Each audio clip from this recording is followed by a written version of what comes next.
Hey there, Regina Anley here, and it is time for Tips and Tricks Tuesday. This week, our theme is AI assistance, not assistance, assistance, as in helpers, right? And if you're using AI already, great. Are you using it to its capacity? Don't know about that. Could be, maybe not. I can tell you right now, I'm not using it to full capacity. This is what I want to talk about today.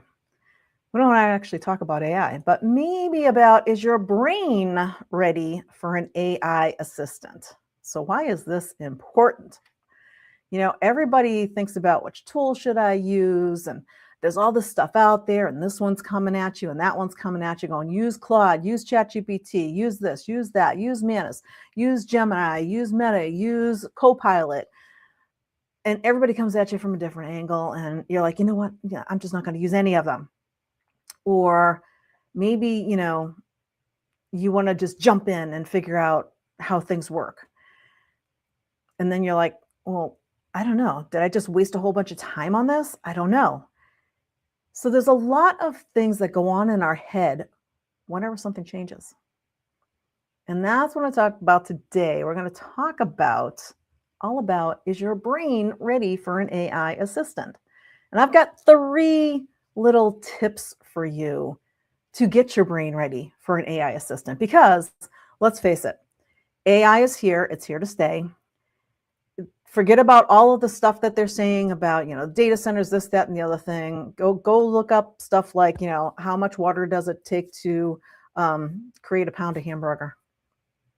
It's data centers, water, stuff. There's all kinds of stuff. There'll always be all kinds of stuff. So that's pre-brain stuff. Let's just get that out of the way and say, okay, AI is here to stay. And it's a really good helper if you allow it to help you. Now, a lot of us are solopreneurs. And if you are a solopreneur and you've ever hired a VA, you might already kind of know some of this, because maybe you hired a VA, a virtual assistant, a physical person, and maybe you let them go because things weren't happening quite the way you wanted them to, because they're not you. I've had employees in the past in other businesses, and I'll tell you, letting go of things is the number one. Let go of perfect, because, AI is not perfect. And it's certainly not going to be perfect when you first start out using it. Why? Because you're learning it. It's a tool. You have to learn how to ask it for what you want in the right way so you get the right results. Until you've got that down, until you're proficient at that, you might not get a perfect result, and that can be frustrating. And then you say, you know what? I don't have time to waste on this AI stuff. Not necessarily a good way to go, because it is here and it's here to help you. Change is always something that people kind of push away. Change, it's different. You're moving out of your comfort zone. You're doing something that you weren't doing before. AI is no different. So let go of that perfect. Think about it as you just hired that brand new assistant. And you know what? That assistant is ready and willing to help you out with everything that you need to get done. But you need to give it some direction. You need to give it some idea of what you want done. You want to get feedback from them and make sure that things are working right. You might have to tweak things along the way with a real virtual assistant, a real live person. AI is the same thing. AI is basically a virtual assistant that works 24/7 and costs a heck of a lot less. So the people who get the most out of AI assistants, they're the ones who stopped waiting for everything to be perfect, and they just started working with what they've got and went from there and started training so it gets better and better. So if you are using a tool and you've trained it, maybe in your voice, maybe for a task that you want done, so you've trained an AI assistant a task, maybe you've created a GPT, maybe you've created something out there, maybe you've got an AI agent working for you that you've trained, that you're working with, maybe something like CloseBot or something that you've given instructions. It only works as good as you instruct it. So let go of perfect and tweak things along the way until you get it to the way you want. So you can definitely do that. Just let go of the perfect. As solopreneurs, a lot of times we're control freaks. Let go of the control freak and let AI give you a hand. Tip number 2, stop thinking you have to figure it all out first. We go into a lot of things often, with this.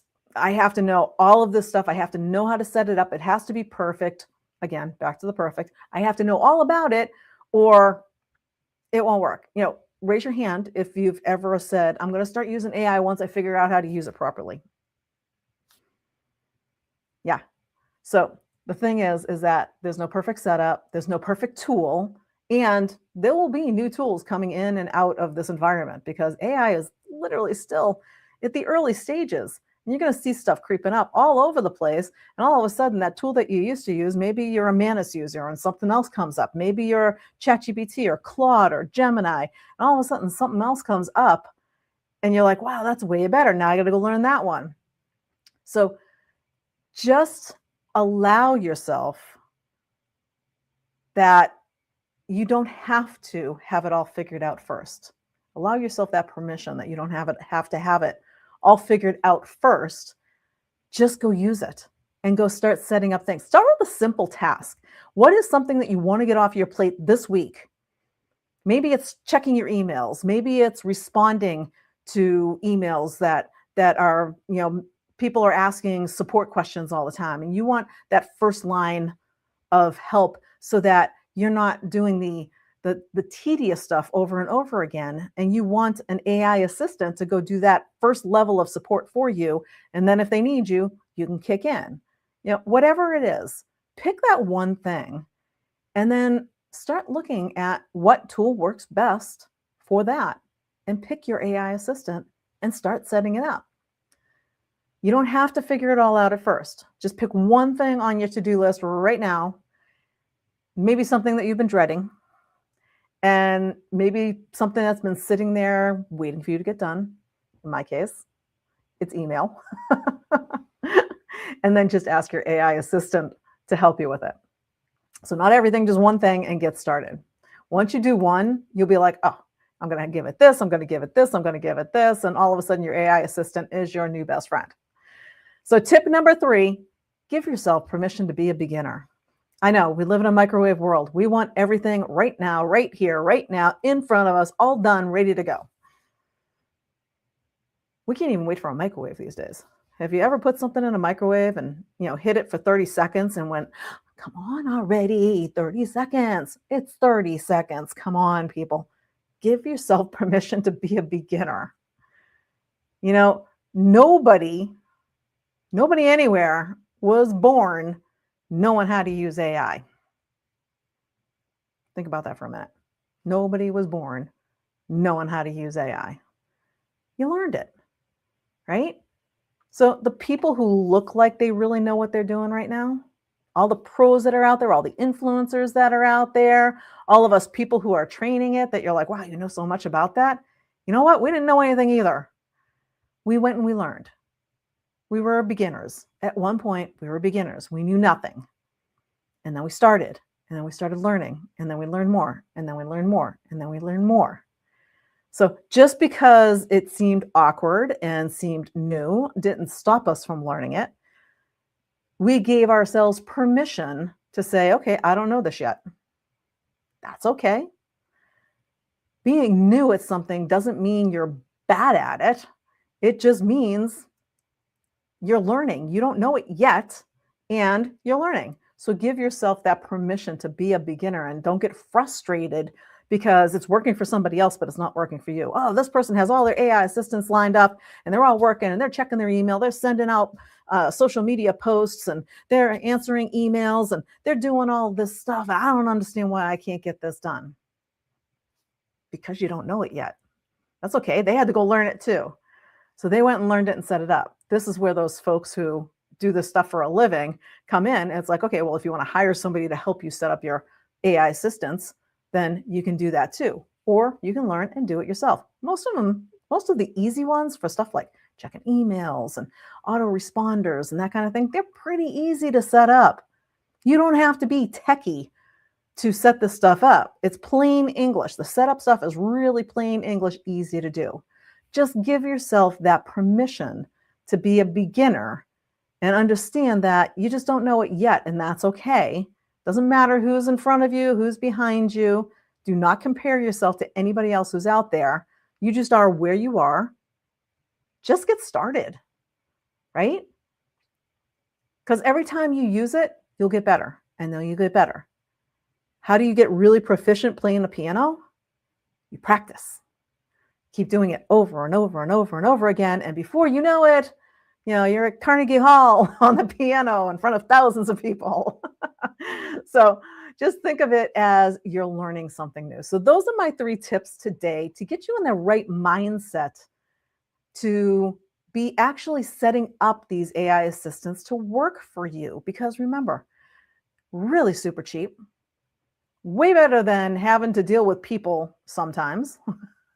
I've had a lot of employees over my years and a lot of 1099s and actual employees, W-2s and 1099s that have worked for me over the years.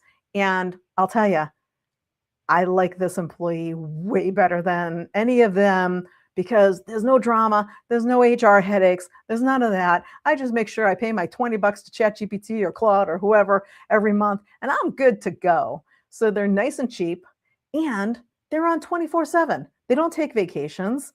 They don't take days off. They're always there for you working. When you can't be there, they're there.